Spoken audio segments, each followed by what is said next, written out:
Mở rồi lên, đổ cát vào đây.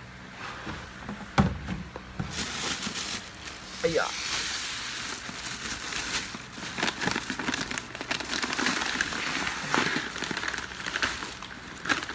Cát khá là nặng.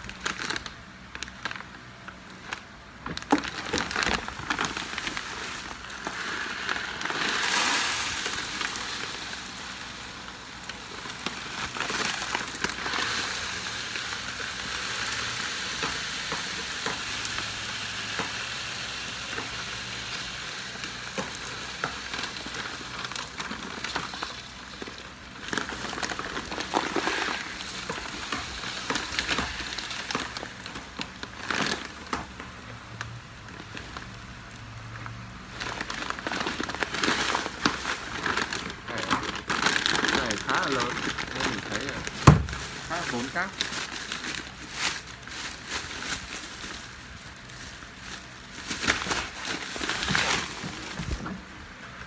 Giờ các bạn xem nhé.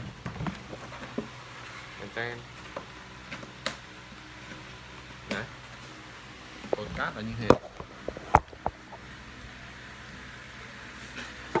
Đây, mua cho nó cái mới, lại thích chui vào đây. Ha. Bây giờ mình bế lại ra rồi nó biết không?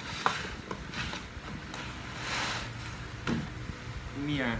Mimi? Đây. Vào đây. Vào đây. Có cát trong này em biết không?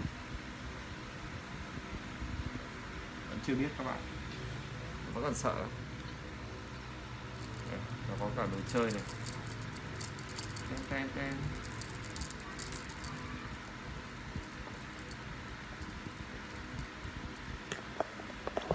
Nhìn mặt nó.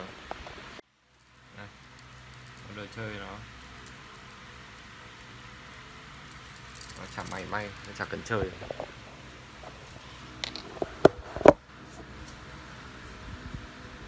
Cái này để sau khi đi vệ sinh xong mình xúc và dọn đi.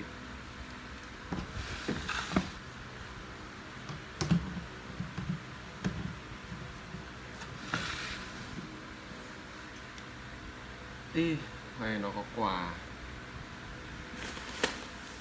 À kìa các bạn, lần trước bên kia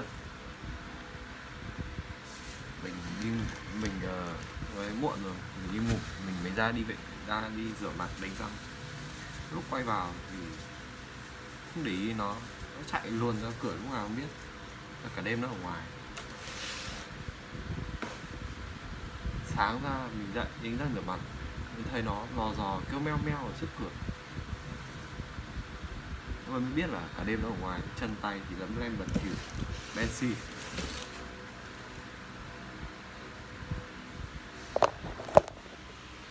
Nuôi nó vất vả lắm. Ngày đồ ăn thường không ăn, phải ăn cá. Nhất định là phải cá kho, cá rán, không chê. Thích ăn mặn. Hạt thì đúng là cũng để sẵn ra đấy, rồi nó ăn liên mồm luôn. Bây giờ chắc nuôi từ lúc có 2-3 lạng, bây giờ hơn 5 cân rồi, kinh khủng. Cảm ơn các bạn đã theo dõi nhé.